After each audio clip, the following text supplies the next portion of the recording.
সালাম আলাইকুম। বাংলাদেশের ম্যাচ যেদিন দেখি ওই দিন শরীরের অবস্থা পুরো টাইট। মানে প্রেশার একবার হাই হচ্ছে, একবার লো হচ্ছে। তৌহিদ হৃদয় মাশাল্লাহ খুব সুন্দর ব্যাটিং করছে। সাইফ হাসান খুব ভালো ব্যাটিং করছে। মোটামুটি সবাই ভালো, বাংলাদেশের সবাই ভালো ফর্মে ছিল। এই যে লাস্ট 5টা বল, মানে একবারে যে রানগুলো লাগতেছে ওখানের মধ্যে একটা 6 বলে মনে হয় 5 রান লাগতেছে এরকম কিছু।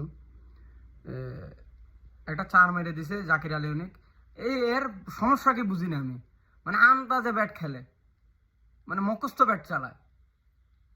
মানে একটা জিতা একটা ম্যাচ কোথায় নিয়ে গেছে। মানে 2 বলে 2 উইকেট চলে গেছে এদিকে আবার।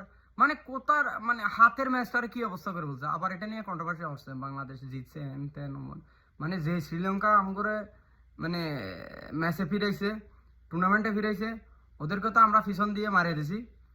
এরপরও মানে জিতা ম্যাচটা কিভাবে কঠিন করে ফেলছে। মানে এর না গাইলাইলে এদের হয় না, এদের গাইডলাইনের উপর রাখা দরকার। মানে একটা একটা সিম্পল একটা ম্যাচ, ওটা একটা সিঙ্গেল নিয়ে বের করে ফেলা যায়। ওই ম্যাচটা কোথায় নিয়ে গেছে, কই ম্যাচটার কোথায় নিয়ে গেছে, মানে এগুলোর গাইডলাইন ছাড়া মানে কোনো উপায় নেই।